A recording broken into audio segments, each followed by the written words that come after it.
رهبر عظیم الشأن مسلمانان، ملجأ و پناه مستضعفان جهان، علیک منا سلام الله ابدا ما بقینا.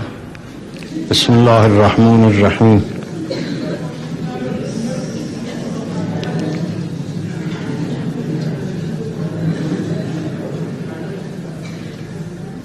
من قبلا از آیه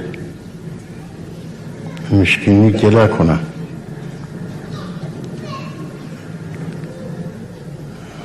ما اونقدری که گرفتار به نفس خودمون هستیم کافی است. دیگه